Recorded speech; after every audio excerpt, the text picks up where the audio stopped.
Right, good morning, and welcome to today's lecture. So today we are going to get rather fucking scientific. But look at this, it's quite weird. Glasses with the rest of me. I just sent that to my Snapchat friend.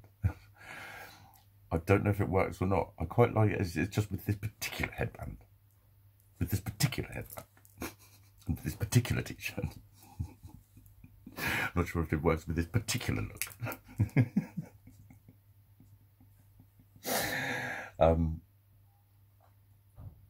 But, hang on, is it? You know when you get a bubble in your throat, the voice goes like that. You can just feel it. But I want to talk about chromosomes. So, because this is something I've always struggled to get my head around with the whole gender swap thing. Purely because of my, I'm partially scientific in the way that I think, which is why I'm good at biology only, really. I'm not all biology. But I'm quite mystical and whatever.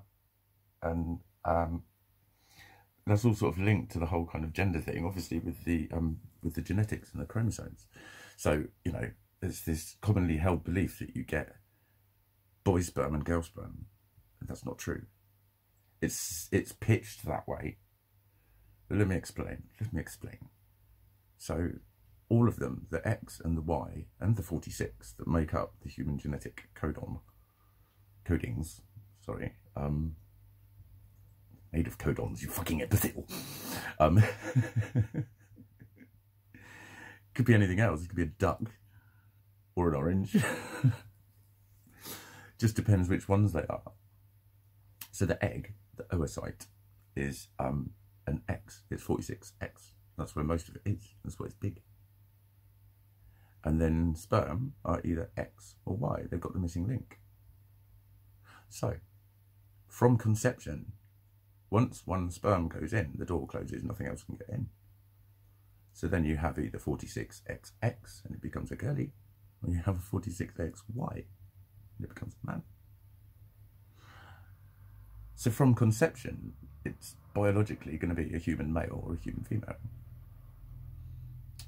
And then there is that element that I've talked about before, that testosterone, whatever stage of development, there is a flood of testosterone when the female, the mother body recognises a male infant, fetus. I don't know if it's a fetus or an embryo, whatever stage it happens, actually. But it gets doused in testosterone, and that accentuates, that triggers a lot of the pre-coded maleness.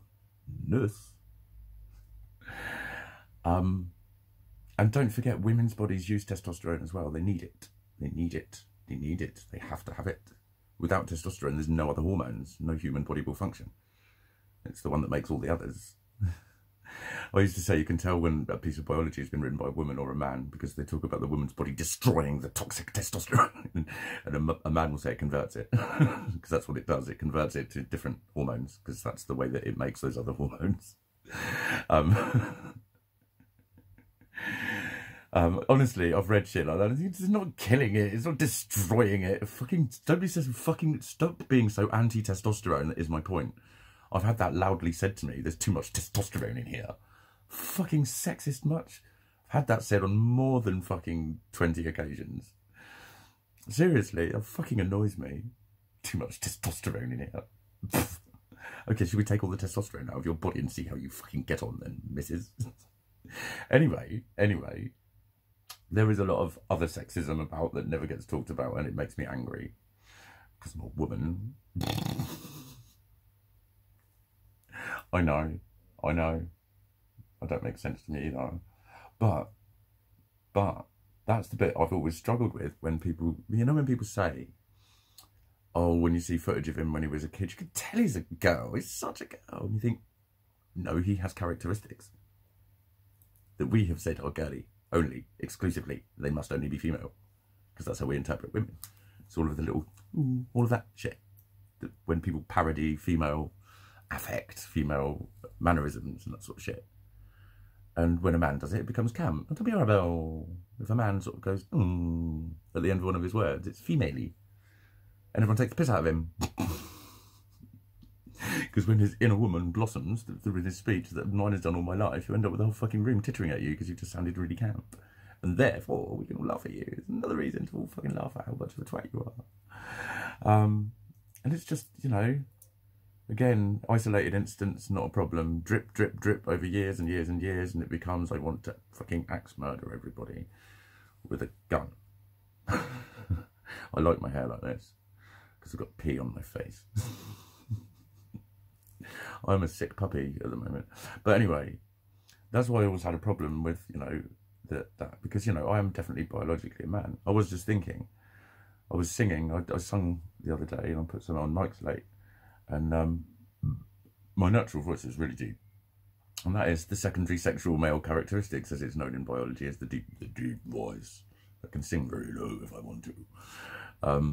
My natural singing voice is quite dull. Like I don't have to make much effort, therefore I can't sing it loud. And then I've often thought, when I sing up in the higher pitch, is that her singing? Because what I've said is I can put heart into it when I sing up higher. I'll go up a couple of octaves. It actually feels like one octave, but in terms of pitch, it's loads. It's weird. It's that thing to do with that word I can't say in French, and pitch, which are two different things. Like a helium balloon, the pitch doesn't change. The timbre does, but it sounds like it's gone. Anyway. You know, it's you lot identified my female characteristics a lot. I remember saying this to my favourite human. I think she was a little miffed. It's just because she hates hurting people. But I remember her saying it to me when she was like, "You're a fucking woman." And she said, you're an actual woman. And she just listed things. She was like, "You chase bad girls." You do. You chase fucking bad girls. Girls chase bad boys. And she had loads of little things about me. And it was like, I remember when I mentioned her, she seemed quite hurt. She was like, "Oh, I didn't mean it like that." Because she then thought that I was saying that she said it horribly. She hadn't said it horribly. She'd said it like, and I'm not saying you're a metaphorical woman, I'm saying you're a real one. And it was a kind of like, look at your behaviours. You are so like a girl, is what she meant. And, you know, that's fine. You're allowed to have those kicks up the arse from certain people. And her, I let away with all sorts of things. So it's just, I don't know, where does that female or male come from? Because scientifically it doesn't. There is another, that's one thing I was going to mention, right? And it is typical me to think I'm different or whatever. And it's like, no, it's on, yeah, it's because I fucking am. Know the people, like, speak to people who've known me ages. And I'm one of those people and they go, "You fucking would, Mikey." There's always something about my story. And they go, "Yeah, I bet you fucking did." I'm just the standout.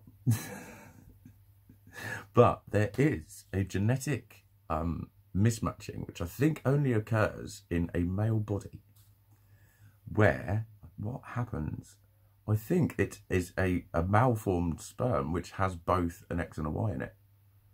So you end up with 46 XXY when it goes into the egg.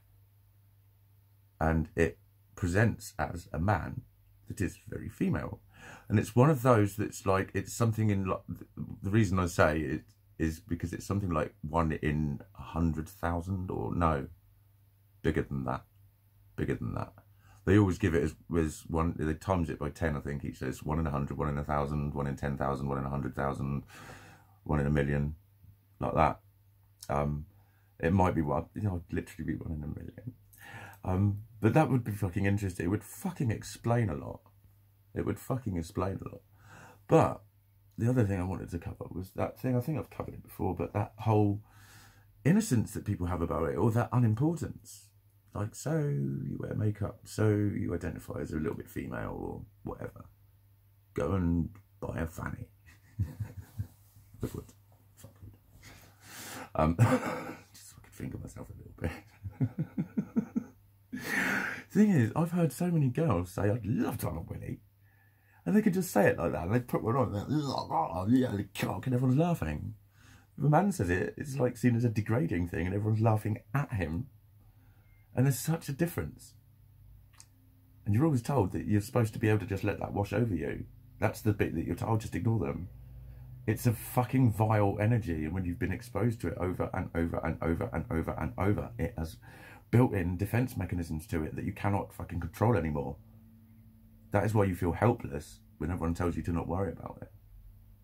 And as I've explained, there's a lot of reasons why it's not worrying about what people think, per se, because I don't give a fuck what you think about anything. I really don't. I really don't. Like, you know, if I was having the sorts of people that spoke to me, if any of those people that slated me on that beach post actually spoke to me and just really wanted to put their opinion across, I would just sit there and go, mate, I don't really fucking care. Because you could have just kept fucking walking. You were walking anyway. Do you know what I mean? In terms of what they think of me one-to-one as a person, but it was the public shaming of it that hurt. And it was that pushed the button. And the sort of public attack, and the everyone agreeing, and it was like, oh my God. And it pushed, you know, again, it was something, I think by the evening, or definitely by the next day, I'd calmed down, but then it sort of re-bugged me again over the next couple of days. But it was a sore point anyway, like I'd said. I'd already been analysing myself over it. But it's that. Because it's not just that it feels unpleasant, because you'll get that said to you by counsellors. So, you know, it's a horrible feeling, and people go, no, it's this and this, and they go, okay, but you are actually just sitting there in a room. Do you know what I mean? They sort of, and so should we just call it very unpleasant? It's a very unpleasant feeling, and it lasts for and you can really break it down and do that. And what about other times of the day? What are you doing then? And I always do that shit. I always fucking do that shit. Like, you know, when my productive days are when I've done some study, some meditation, some training, been out, when I've seen some people, when I've exercised, when I've eaten well, when I've, you know, when I've cooked, when I've kept things clean, when I've used all of the little different bits of me that I can, the different elements of my whole psychological and physical makeup, I treat that. Do you know what I mean?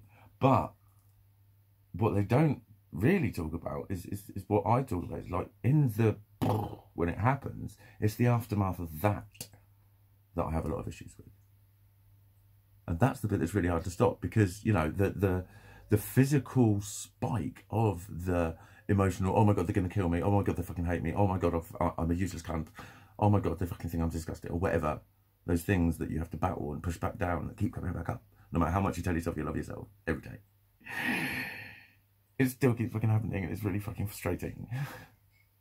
Anyway, when it's happened and you're all in poof, like you would be, like if someone jumps out on you, we've all got a point where you just go "Whoa!" and shit yourself, because it's, you know, anyone can be made to do that. Some people are better at it than others.